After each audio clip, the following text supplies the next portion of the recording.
Pois é, e a desvalorização da moeda norte-americana no mercado exterior ajudou a sustentar a alta do petróleo nesta segunda-feira. De acordo com o fechamento da Bloomberg, o contrato do petróleo Brent, referência global da commodity para novembro, fechou em alta de 1,3% a 94 dólares por barril. O WTI para outubro subiu 1,14% a 87 dólares e 78 centes por barril. Apesar dessa alta, ainda de acordo com a agência internacional, desde junho o petróleo caiu quase um terço e perdeu praticamente todos os ganhos desde a invasão da Ucrânia pela Rússia. Lembrando que o tipo Brent chegou a ultrapassar 115 dólares em meados de maio, fato que pressionou a inflação pelo mundo inteiro, né, mundo afora. Sobre esses impactos, a gente vai conversar agora com sobre esses impactos dos preços do petróleo. A gente anunciou uma entrevista com o Pedro Shinzato, analista da StoneX, mas ele teve um imprevisto e aí, acabou de chegar? Olha aí, Pedro, tudo bem? Ao vivo é assim, né, Pedro? Uma hora você está, outra hora você não está. Graças a Deus conseguimos aí retomar esse contato, porque é importante a sua participação.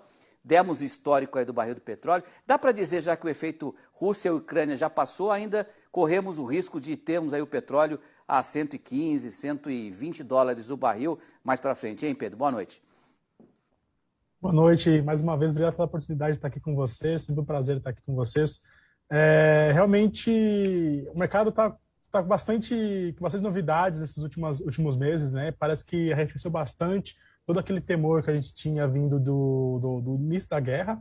Parece que o mercado está se assentando, melhor dizendo, né? Agora em níveis um pouco mais baixos. Mas o risco de alta, acredito eu, que ainda existe, tá? Por quê?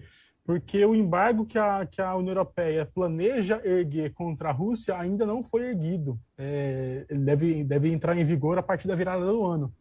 Então, tudo isso que a gente viveu nesse ano de 22, né? Estamos vivendo esse ano de 2022 aqui, a gente entende como se fosse mais uma introdução do que realmente um mercado de embargo contra a Rússia.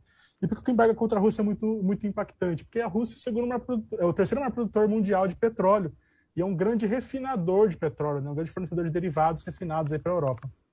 E essa queda aí se justifica ao quê? Qual foi o principal motivo para estabelecer essa queda de 114, 115 para 80 e pouco? Perfeito.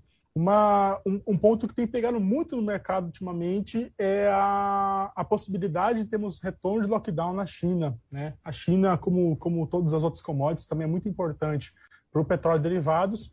E quando a gente tem o número de casos crescentes na China, casos de Covid crescentes na China, a gente tem chances, né? Ainda que não tenha uma certeza muito clara, mas a gente tem chances de que haja algum tipo de restrição de lockdown lá novamente. E quando isso acontece, eles reduzem bastante a importação. E a China é um dos maiores exportadores de petróleo do mundo hoje. Então acaba impactando bastante os preços. Agora, a queda da gasolina continua descolada da queda do diesel e por quê? Como é que se muda esse cenário? Um ponto ótimo, né? O ponto que eu gostaria de queria entrar aqui. A gente tem, parece universos totalmente distintos. Se a gente olha no histórico, o preço da gasolina e o preço do diesel caminham muito juntos. Por quê? Porque os dois saem do petróleo, né? O petróleo é a matéria-prima para os dois. Mas hoje, especificamente nessas últimas semanas, a gente está com o maior diferencial entre diesel e gasolina da história no mercado internacional. E quando a gente olha gasolina, aí realmente, é lockdown na China impactando o preço, a possibilidade de recessão global, né? Esse risco de recessão está batendo bastante na porta aqui no mercado de derivados.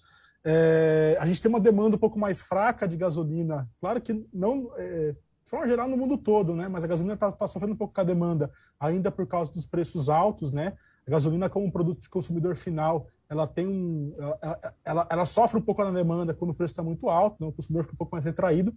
Agora, no diesel, parece um outro universo que a gente está falando, porque no diesel, ainda que o preço esteja muito alto, né, uma curiosidade, né, a gente está hoje no Brasil, a gente tem os preços nominais entre os mais altos da história do Brasil, né, a gente tem perto de R$7 na bomba aí, aqui no Brasil, e ao mesmo tempo a gente tem a maior demanda da história no Brasil, de diesel. Então, isso mostra um pouco como que o diesel não sofre influência do preço alto como sofre a gasolina. Por quê? Porque o diesel está ligado à safra agrícola, está ligado à mineração, está ligado à atividade da indústria, está ligado à movimentação de mercadoria. E isso, independente de preço, isso tem que continuar acontecendo.